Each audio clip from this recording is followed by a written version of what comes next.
Welcome to the Planning and Zoning Commission study session for Monday, February 8th, 2021.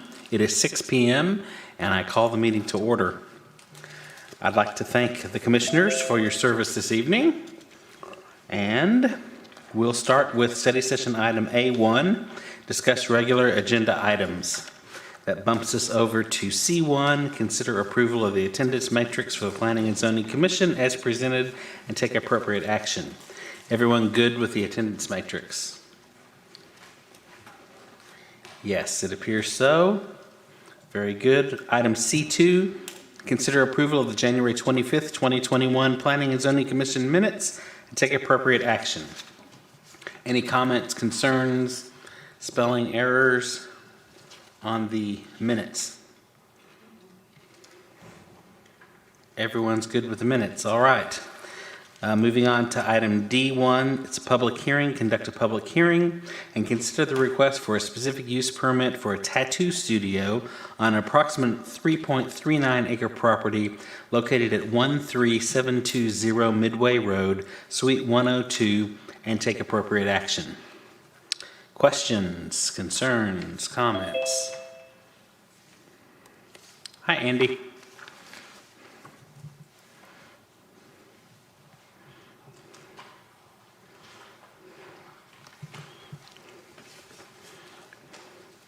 We are on item D1. Any questions or concerns about D1? To us or to,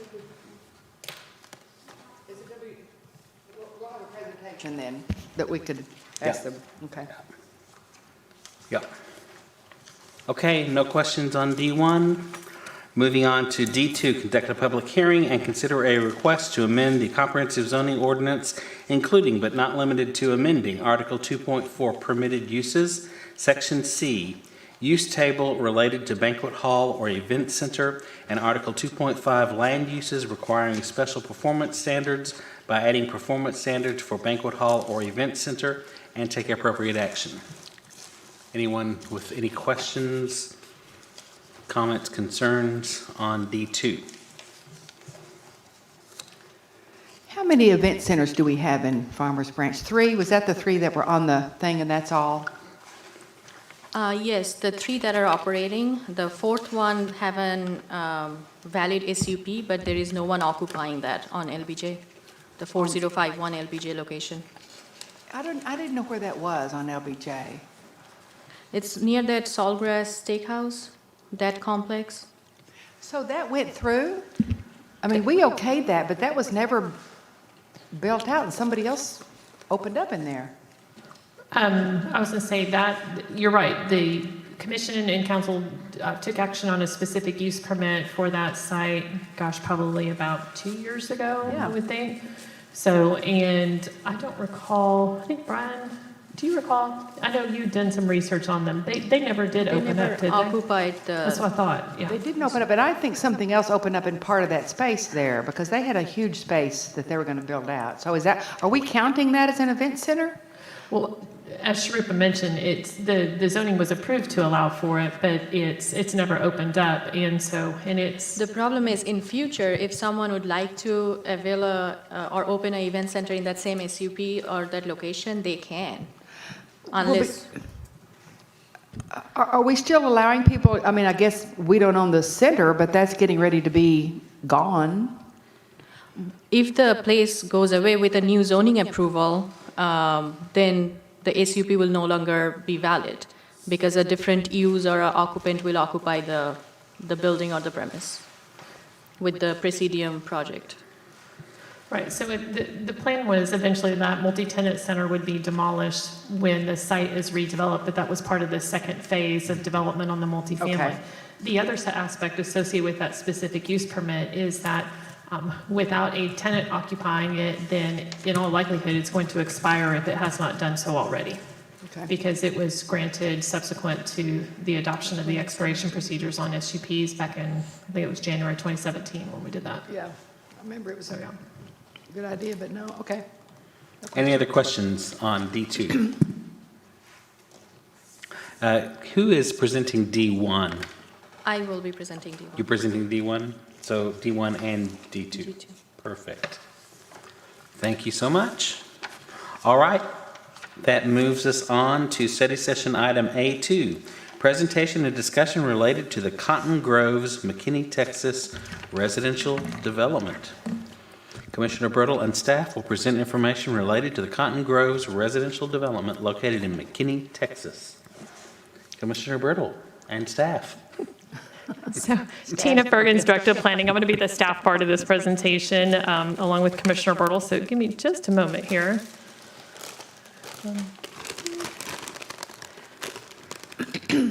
So Commissioner Birtle and I are going to do a joint presentation. So I'm going to do the less fun, exciting stuff, the more technical aspect, and then I'll let her chime in with the additional information she has. So Commissioner Birtle brought this to our attention, gosh, a couple months ago regarding a housing development happening with the McKinney, referred to as the Cottongroves development. And what was unique and caught our attention, I think, was the fact that it was a container, shipping container development. And so just to give some logistical information here, so the site is roughly about 2.75 acres located in eastern McKinney. If you're familiar with McKinney, here's Highway 75, here's State Highway 5 that traverses, the old downtown is kind of in this area here. And then this is El Dorado Parkway. I think it changes into industrial, if memory serves me correctly. And this is the airport road that leads out to McKinney Airport. So it's not too far, but it's near some existing residential neighborhoods that are in that portion of McKinney. So this top photograph is the improvements on this site are going to be very simple from an infrastructure standpoint. This is the roadway, Kings Road, that was constructed for this development. But this photograph here in the lower right-hand corner is actually one of the homes that they've already constructed at, I believe it's at their Restore site, that they did as their initial prototype to allow folks to be able to witness it firsthand and get a feel of the project. So we have 3 videos to share that I thought the commission might be interested in. So the first one is a computer simulation of the overall development itself, and it's about a 5.5-minute video. And then the second video I thought might be of interest to you all because it shows the home under construction and takes you through the process that their team went through and the unique aspects of using shipping containers as the base component, if you will, of a residence.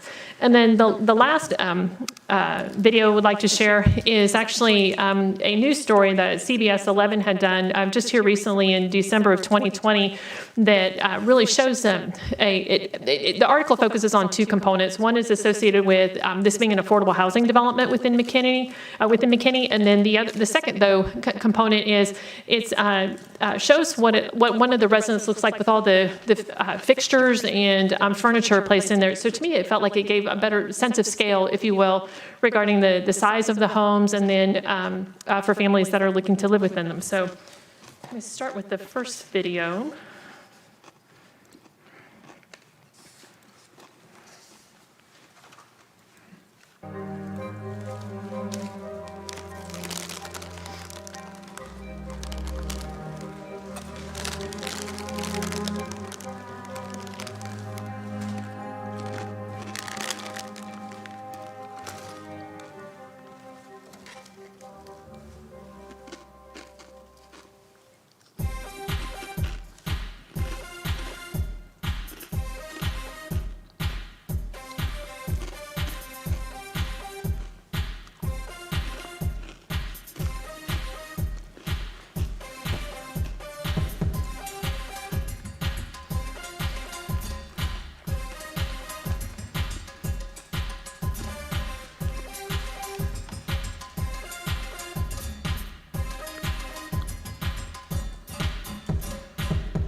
So the last building that was toured through, that was the amenity center that they're proposing to provide on this site.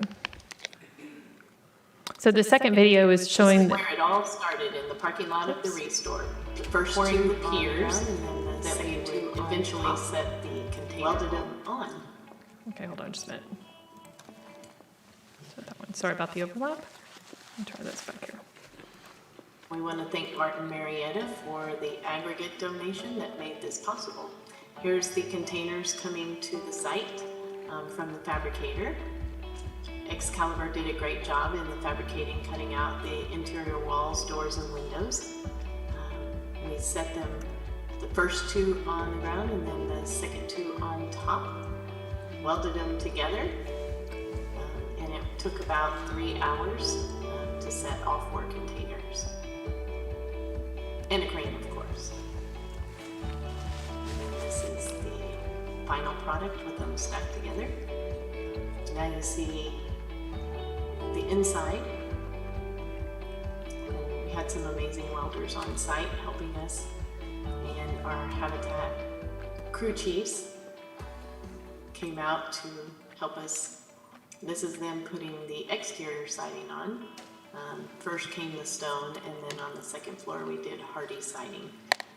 And this was a new product that we worked with, so we were very happy that the manufacturer came out and showed us how to do that. So that turned out really well. We'll have 4 different colors of stone for the homeowners to pick from. Now you can see the side, the deck. There's a very large deck, and it covers a carport for 2 cars. And at the rear of the carport is the storage building and where all the mechanicals are. The fire riser, the panel, the electrical panel, and all of the things that feed this house.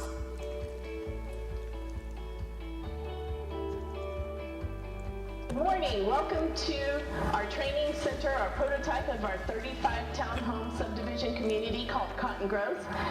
This is our in-progress model, and we'd like to take you inside to see what we're doing so far and what we'll have for the future of affordable housing in Collin County. This is when we had the walls framed out and all the electrical and plumbing in the walls. You can also see above where we had the Mitsubishi air conditioning unit. We have one on each floor, and then we are keeping the exposed ductwork on the first floor. This is the wonderful deck that they'll have a nice outdoor space for whatever they'd like to do. Inside, this is more finished. The bamboo floors are now getting ready to be epoxied. You can go up the stairs. The stairs has been painted to match the air conditioning vent and also the stainless steel appliances. There's a laundry room on the right-hand side, the bedroom on the first floor. It has a closet in it as well. And this entire first floor is handicap accessible. To the left of the bedroom is the bathroom, and this one has a roll-in shower for wheelchair. And we left some open areas that you can see what's going on behind the scenes. So that's what you saw up there. As we go up the stairs, these treads will be replaced with beautiful stained wood. There's 2 bedrooms upstairs. That's the bathroom on the left, and then this is a common area that could be used for living or office space. And then this is one of the bedrooms. They're very large. We've selected some really nice fixtures for this that are very contemporary. The ceiling fans are silver with a light in them as well, and they're huggers, so they're small and don't take up a lot of the space in the ceiling. You should be able to see it when you go in here. There it is. They put out a lot of light. They're LED. That's the closet in the upstairs bedroom. It's a very large bedroom based on Habitat standards. And then that's the door to the left out to the deck. And here's an almost finished exterior view. The awnings came from Victory Awning. We were very happy to have those. This is the site, the transition from dirt to concrete to road. And now all of the lots are benched and ready to be built on.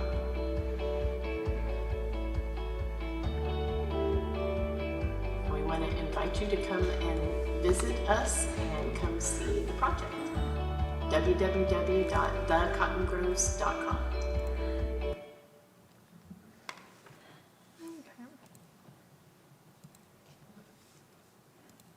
Is about to break ground on a large neighborhood of Habitat for Humanity homes, and they're unlike any that have ever been built. CBS 11's J.D. Miles takes us on a tour, and it's all new at 5 o'clock.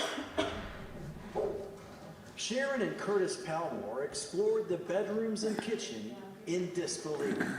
I think it's beautiful. It's really blown away what I thought it was going to be. That's because this 3-bedroom and 2-bath home with an upstairs balcony was built, believe it or not, using steel shipping containers. The 1,200 square foot model home opened for tours to show what Habitat for Humanity plans to build on 35 lots in McKinney starting in January.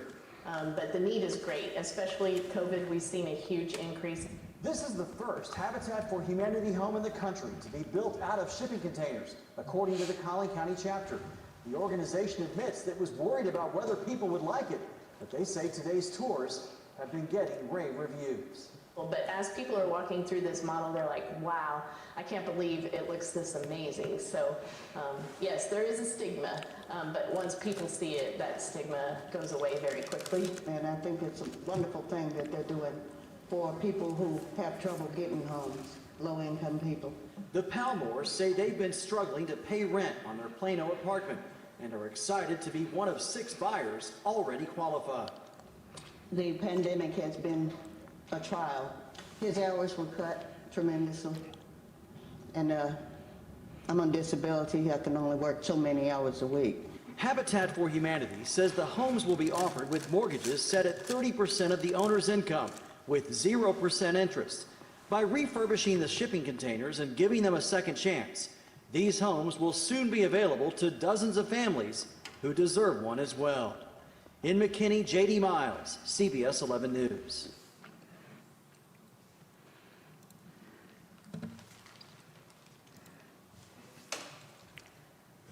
Okay, so in case you missed it on the interior, here are just some photos from the Cottongroves website that just help illustrate again just the simple interior finishes that are provided or that illustrate the construction, if you will, of the improvements. Again, more simplistic modern design, but shows the picture on the upper left-hand side. Again, the lower level shows the staircase leading up into the second level. If you recall from the video, the kitchen amenities, if you will, the sink and stove and refrigerator were actually positioned behind the staircase.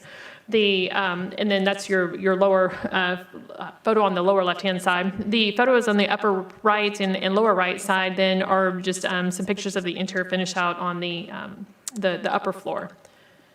And then here's some photos that they had just illustrating again with furnishings provided within it. So it gives you kind of a sense of scale with the bedrooms and bathroom and living area, how it all lays out on the interior of these residences. Tina, on those Yes, ma'am. photos, on the upper left photo, that wall, that metal wall that you see, that will be gone in the final construction. Oh, it will? Okay. So that will all be opened up like it was upstairs. Okay, great. So this is a copy of the plat. I reached out to the city of McKinney just to find out from a regulatory standpoint and to understand how the site was laying out. The development is actually a townhome development, if you will. So the zoning provides for attached single-family homes, and you probably picked up on that from the computer rendering video that was done there that showed how all the units were positioned together. So the outdoor spaces, actually there's a kind of a shared common wall, but even the carport areas down below, the vehicles parked in the carports are going to be more protected compared to if it was just one unit sitting out in the open. But you access the development off of Bumpus Street, and so you can see there's kind of a clustering of units. Looks like there's about every six or there are 6 units grouped together, if you will, with a common area then located in between. Looks like there's maybe 5 down on this end. This area here, this larger lot, that is where they're going to have their amenity center. So they anticipate constructing roughly a 2,600 square foot amenity center to be able to provide programming for the residents who live within the neighborhood. But otherwise, the remaining lots, if you will, are for the single family residents. Over here on the, I guess this would be the easternmost end of the development, these are a series of easements. They kind of look like they're laying out as lots, but actually these are some easement infrastructure improvements that are having to be done given how the site is graded. But this just one point of ingress, egress in and out of the development. In McKinney, in order to be able to accommodate the development, they did do a planned development district and zoning district. And so I included that as an attachment in your packet in case you might have been interested in taking a look at that. You can see at the time when it was done, was when predated the preemption on the state legislature on regulating exterior building materials. So it gives you a sense on what percentages we're going to have the exposed metal, if you will, with the other interior, with the other exterior finishes shown. And I believe, and here's the amenity center site plan. So this is actually currently submitted to the city for review right now. But again, gives you just some perspective how they're anticipating the site to lay out. Again, from the video, it showed that they're proposing to use the shipping containers as the base structure, if you will, and then shows proximity to one of the townhome units. And then just the graphics that are shown here are what they have submitted to the city for the exterior review of the building. That's my portion. So I'm going to turn it over to Commissioner Bertle. Go for it. Where would you like, which slide would you like me to leave it on? Is there anything particular? No. Okay. You're more than welcome to present from there if you'd like. Just make sure you turn on your mic. So really, the reason that I thought that we might be interested in looking at this is that we have discussed affordable homes, affordable housing in here, and I know that they did run some articles, I think, that you sent, Tina. We read that, and then D Magazine has also had some things in January about affordable housing. So this was done by Habitat for Humanity, of course, and on Habitat, they do all kinds of construction, and this is their first container, and I don't know that they've not done them anywhere else in the U.S. But what is, I think, just some stats on this. Now, Habitat would not do this. We're in Dallas County, so if something like this or some builder could do this, but it's just information for us as we go forward in trying to figure out what we might do. So the applicants, they opened up applications for these particular this particular project. They started it 2 years ago. It's taken 2 years to get this put together. And they bought the land from a private seller, I guess it is, and so they own the land. But the lots are 26 by 60. The applicants must be from situations, there must be a housing need. They had to come from overcrowded locations, or they must have problems with doing the rent. You saw that those people there had problems paying their rent and what they were paying. And if you've checked into apartments at all, there's not any really nice, affordable apartments, although these townhomes are for sale. So the price point was interesting. It took them, the total build out of what they will do is $104,000. And those, so each applicant must go through a complete background check, just like you were going to buy a home and for a mortgage. So there has to be a housing need.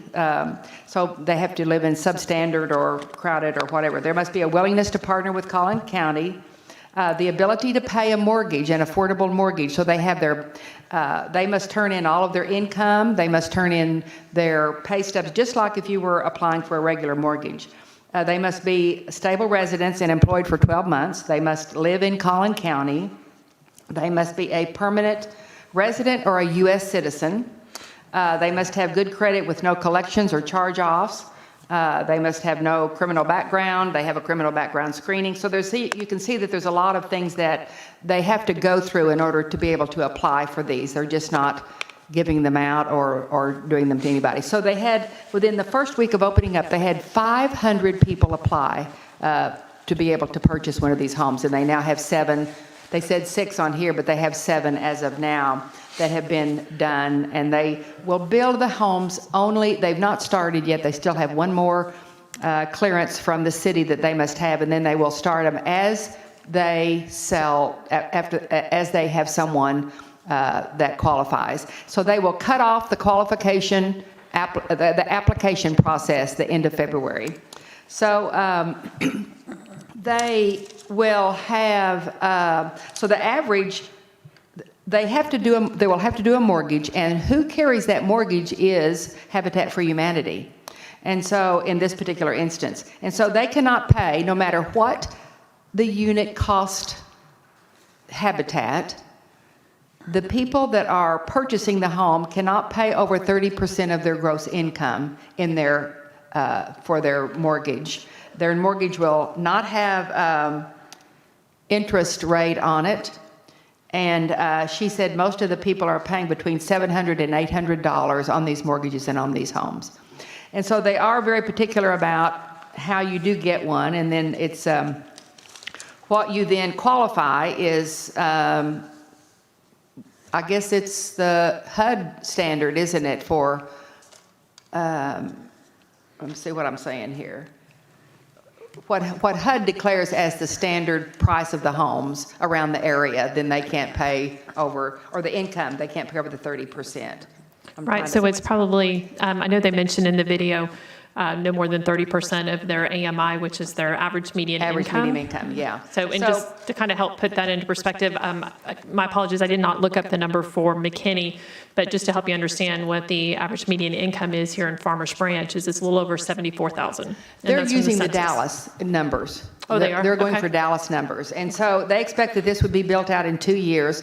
But what is interesting about this is that the ability for us to look at, or us to realize that there are other ways for affordable housing, and not just, these aren't for homeless or things like that. These are for people that actually have a job, that can prove income for a year, that have lived here. They had to live in Collin County where McKinney was. And so anyway, I thought it would be interesting for y'all to see this particular project. I think it will be a very nice project. So any questions? Can you explain to us, so Habitat has the mortgage, who's the developer? Habitat. And is there, Well, Habitat, Right. So Habitat is the developer, and they hold the mortgage, and so they would pay all the taxes, or the homeowners would pay the taxes? they have partners that work with them on these projects. Habitat builds all over the United States. And have any of you ever worked on a Habitat for Humanity project? So we have one that's helped build. Anybody else? So you can apply to build a house for Habitat, and they're a faith-based organization, and so they raise money through these restores that it's like going through Home Depot, and people are given things. That's how they raise the money to do all of these things, and it is for lower income people, and that is their give back on that. And so she said they are subsidized by, I didn't get it all, but they put in, so far, the infrastructure cost them $36,000, and then they did get loans from McKinney. What was it? Oh, the McKinney, McKinney Community Development Corporation. Yeah, so they have gotten loans and large grants, actually, not loans, they've gotten large grants, 2 very large grants, up into the 6-figure grants. And so, but I think it's And is there an important. HOA? Is that how the, it's like a townhome, right? Right, it's a townhome development. With the amenity so there center, is, so typically there would be an HOA. Is there an HOA or? Right, it's my understanding that there would be a homeowners association. That was noted in the article, that they'll have a homeowners association to maintain facilities and provide special event programming. So with the way the subdivision is laying out, and with the common area lots, let me go back to that graphic. The HOA would have responsibility for that. So I would anticipate that Habitat for Humanity probably continues to have a role in the development. If they're carrying the mortgages or assisting folks with their mortgages, especially if it's being provided at interest-free, then I would like to think that Habitat has a continued investment and role in that regard. This is a common area lot here, so that's where their amenity center is going. And so there we need to be able to provide for maintenance of that, as well as then these little individual common area lots that are shown. This one, I think I cropped too much off of it. I don't know if this may also still be a common area lot in and of itself. And then typically streets are covered by the HOA? So streets, and I'm not sure exactly how it was done here with McKinney, other than it does show it's a 40-foot wide right-of-way dedication. So I would anticipate that the city is owning that, because typically when I used to work for the city of McKinney anyway, if rights-of-way were dedicated, then that was owned and maintained by the city. It is noted that it's also been designated as a fire lane, and so no parking is going to be allowed along it. So with, my guess is they probably got some sort of exception or variance, if you will, to allow for a narrower street section, especially if they're having it designated as a fire lane on the site. Well, every unit, because it is townhouses, is sprinklered inside. If you notice, they did give you a They did comment on picture that, of yeah. Well, they said that this, I asked her, did they have any problems in getting Collin County and McKinney to partner with them, and they said they were very, very pleased to partner with them. And so how this all started was McKinney did a study on housing and what it would take to supply the all unknown word of affordable housing, no definition on affordable housing. But they did a study on that, and that's how they said it, affordable housing assessment. And McKinney came up with they would need 1,200 affordable homes built every year for to be able to take care of the need. And so they said this is just, Habitat is just a very small portion of what McKinney is trying to do to handle their, of course, they're quite a bit, I don't know how big are they, no idea. But it's an idea that I thought we should look at. Commissioners, Look any into. questions? Huh? No? Yes, Pat.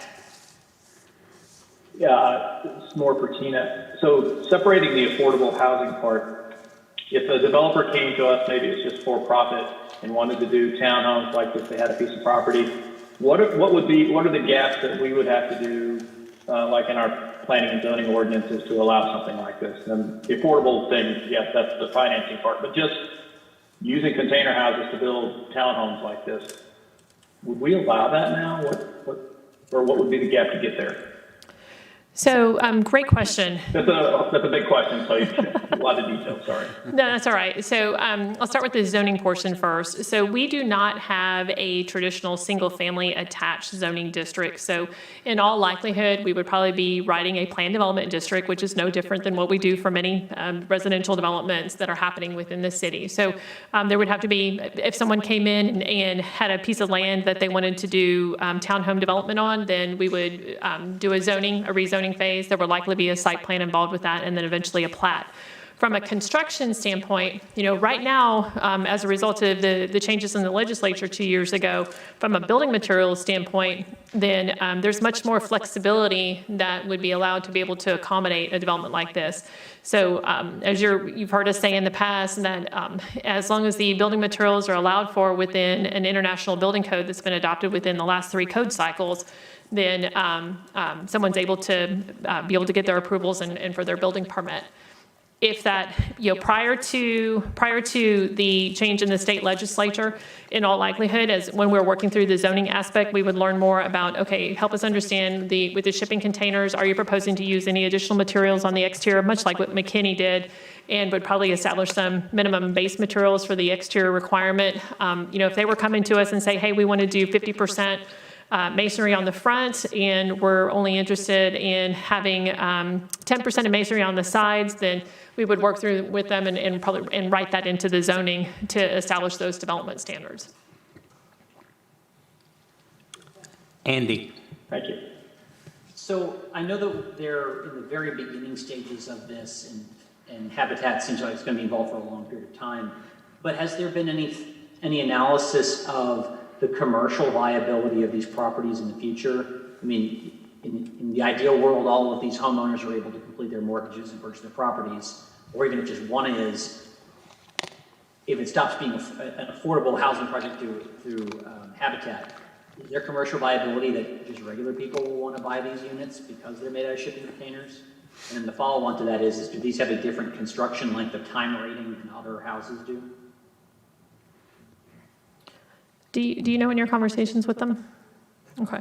You know, it's that regarding your commercial viability, I presume you're talking about long-term, the longevity associated with it and from a constructability standpoint and just maintenance aspects when you say commercial viability? I'm just thinking, does anybody actually want to buy a shipping container that can afford it? Well, so it's interesting you ask that because I have come across articles in various planning magazines. City Lab does a series of articles, the Atlantic Journal. So there is some interest out there from folks from time to time who are interested in doing the shipping container thing. I know when I worked in another community, we had someone express interest in possibly doing a similar type development, doing single-family attached, wanting to use the shipping containers. I have not ever worked on a shipping container housing project specifically, so I don't know the ins and outs. The closest I have on working one was with respect to a food truck park, and so I know some of the challenges they experience using shipping containers. But it's, I think it's one of those where, is it a trend or a fad? Is it a long-term viability housing option? Who knows? I mean, it may be, given the fact that the shipping container is the base structure and presuming the metal is treated, then it may have quite a bit of longevity associated with it. I don't know what maintenance issues would be longer term with something like this, but. Because then my follow-up to that is that if we're unclear about the future commercial viability, so two parts. One is, what is the cost difference between building your standard habitat house, which I've been a part of, versus the shipping container? Because then are we setting these communities up to just constantly be affordable housing that has to be managed? Or are we, like the Habitat mission, giving the dignity of housing that then they can buy and then they can build an asset and then create the intergenerational wealth, which is part of the overall goal? I'm just wondering so that's the two parts to the question there. Well, I think the regular habitat, these are the first that they've ever done with containers, shipping containers. So across the United States, there are habitat homes that are built just regular construction, and they keep their construction costs low because they use volunteers. And so they have, you saw the welders, and those are all commercial people, paid people, but then they do have people to help it out. Habitat for Humanity build. I'm all about that. But what it costs to do a regular size home, I don't know the answer to that. The cost on these, the cost to build these is $104,000. So at 1,200 square feet, that's $87 a square foot, which is pretty low. Low. Right. I know when we did a presentation, Hugh Pender and myself to council a couple years, well, I guess it was the joint meeting that we did with the Planning and Zoning Commission when we were trying to understand from an affordability standpoint what someone might be able to afford in Farmers Branch applying the affordable housing definition. I know Hugh assumed $150 per square foot on construction costs. So, if $150 per square foot is a going rate for a stick build versus you said $87, then it's a substantial difference. But what I do not know is because a lot on this particular project, and because it's habitat, a lot of those things you heard her say in this video that some of those materials were given. Mm-hmm. The decking materials are a new product. The company that owns that wanted them used. The facing of the rock, they used hardy board on all the outside. So I don't know that the build out on all of those takes into account, as does every habitat home, in being able to keep the cost low, is volunteer construction and partnering. I was going to say, I know I had the opportunity to work with Collin County's Habitat for Humanity chapter on a development that they did in Plano, a piece of property, helped them through the zoning entitlement phase. And you're right, they do rely upon a lot of materials being donated in East Plano. And one of the challenges now is the difficulty to come by lots to be able to construct it. But their homes have been well received. There's another faith-based organization in Plano that built homes in that neighborhood as well, and it seemed like that they were always competing with each other for lots. But their goal is always to try and provide affordable housing that folks can be able to purchase. I know when I worked on that project with them in Plano, again, had income qualification procedures. They're trying to target a certain percentage of AMI, so they seem to be very knowledgeable about what they're doing in their model moving forward. Barrett. No questions, thank you. Bonnie?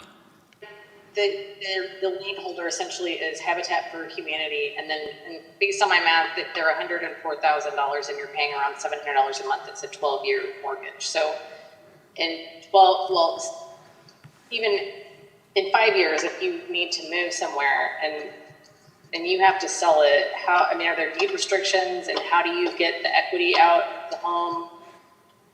How does that work?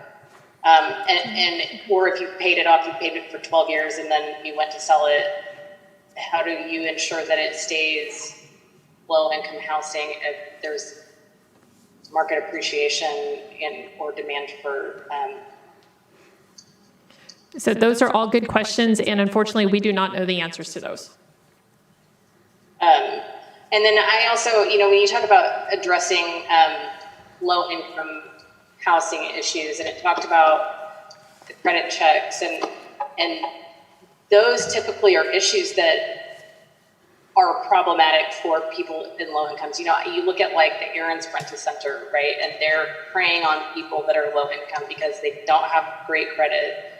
They're living paycheck to paycheck. And so I wonder, I realize that when you're selling a home, you need to verify somebody's credit, but how does that really address the true need for the majority of people that are in those lower income brackets? And I realize that you don't have the answer to those questions too, but those are concerns and questions I would have were we looking to implement something like that in Palms Branch.